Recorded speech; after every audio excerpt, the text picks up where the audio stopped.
Ah, les petites femmes, elles vous feront tourner la tête. Je vous présente cette Odile de Mainville, créature chimérique, chanteuse lyrique.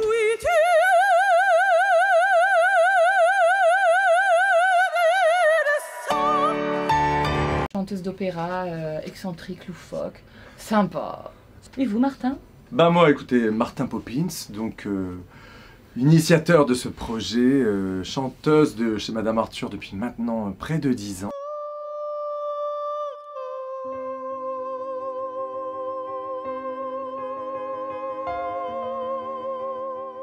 Donc contre-ténor, violoniste et aussi DA artistique ici quand je m'en sens l'âme et le besoin. Voilà, voilà.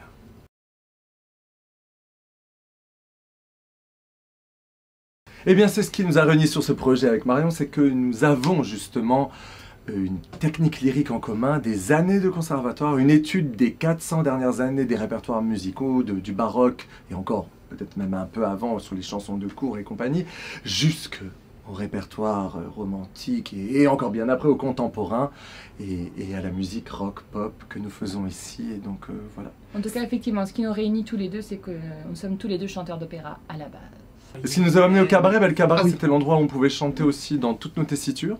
Parce que Marion, je suppose que à l'Opéra Bastille où tu chantais, du coup, tu ne pouvais pas faire de belting. L'Opéra de Paris, vraiment, je ne pouvais pas trop chanter Dave du côté de chez Swann. Et puis, ça aurait un peu détendu tout le monde, je peux te dire.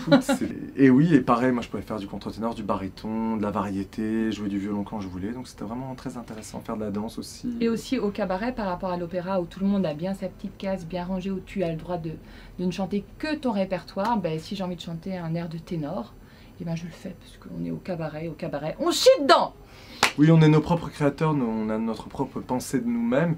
Et c'est aussi le cabaret, moi ce qui m'a séduit, c'est que je venais aussi ici m'amuser comme un enfant, avec mes costumes, comment je me sens aujourd'hui, je m'habille comme je le sens, en garçon, en fille, et pourquoi l'un ou l'autre en même temps, en carotte, en courgette, en vieille dame. En homard, moi j'étais homard, j'étais très heureuse. En pervers, tout est possible, ouais. Venez donc au mois d'octobre au théâtre du gymnase, non, car il est en travaux, ce sera au théâtre de l'Odéon, en haut de la Canebière, près des Réformés. Un opéra façon Madame Arthur, ça ne s'écoute pas seulement, ça se vit, ça s'expérimente. Ça se chie par le cul. Venez, nous vous attendons. Eh bien écoutez, c'est un opéra assez court qui ne fera qu'1h30 malheureusement, mais heureusement pour les gens qui n'aiment pas l'opéra, ils le pourront avoir. Et il y aura surtout, le plus important, un mélange de techniques classiques et contemporaines mélangées aussi au corps et à la danse. Et c'est ça que nous avons voulu dans ce projet, que les gens qui aiment aller au cabaret, que les gens qui aiment aller à l'opéra puissent aller au cabaret opéra et puis se poser aussi des questions politiques et puis pas, s'ils n'ont pas envie, de rire, de pleurer, de s'amuser, de passer un très bon moment ensemble. Vous parlez tellement bien. Et je pourrais rajouter que ceux qui n'avaient pas osé franchir la porte d'un opéra en se disant que ce n'est pas pour eux, eh bien ils vont pouvoir constater grâce à Madame Arthur, grâce à nous, que c'est tout à fait possible et que l'opéra est accessible à tous. C'est l'accès à la musique des 400 dernières années à tout le monde, et puis aussi aux réflexions qui sont les nôtres par rapport à ce milieu.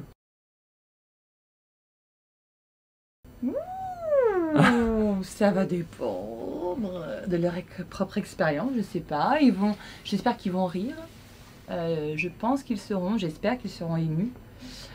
Et un petit peu remués, on va dire, dans le bon sens du terme. Nous, en tout cas, s'ils ne peuvent pas venir le voir, ils peuvent venir le voir à Avignon. Et à Avignon, notre ambition, c'était que les gens baisent à la fin.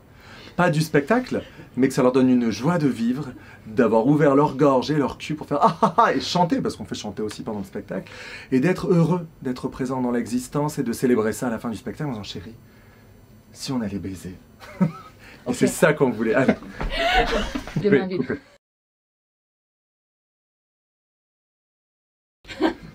Bah, je sais pas, si vous gardez beaucoup des éléments de cette interview, Madame Arthur, ça promet forcément que de belles surprises. Oui, puis l'avantage d'une promesse, c'est qu'elle n'est pas obligée de se réaliser, donc c'est que la déception fait partie de la proposition et c'est très bien. Qu'est-ce que tu peux... Non mais cabaret, opéra, ça promet. Non, c'est vraiment ce que j'ai envie de vous dire, c'est que si vous voulez vous réconcilier avec la musique classique, ou si en tant que personne qui aime la musique classique, voulez vous réconcilier avec le cabaret, ou en tout cas vous dire, tiens donc, le cabaret, cet art de dégénérés qui n'ont pas réussi leur carrière, qu'est-ce que ça peut donner? Je vais venir regarder, et bien venez. Donc attendez. Même Nathalie Dessay avec Laurent Naouri est venue, et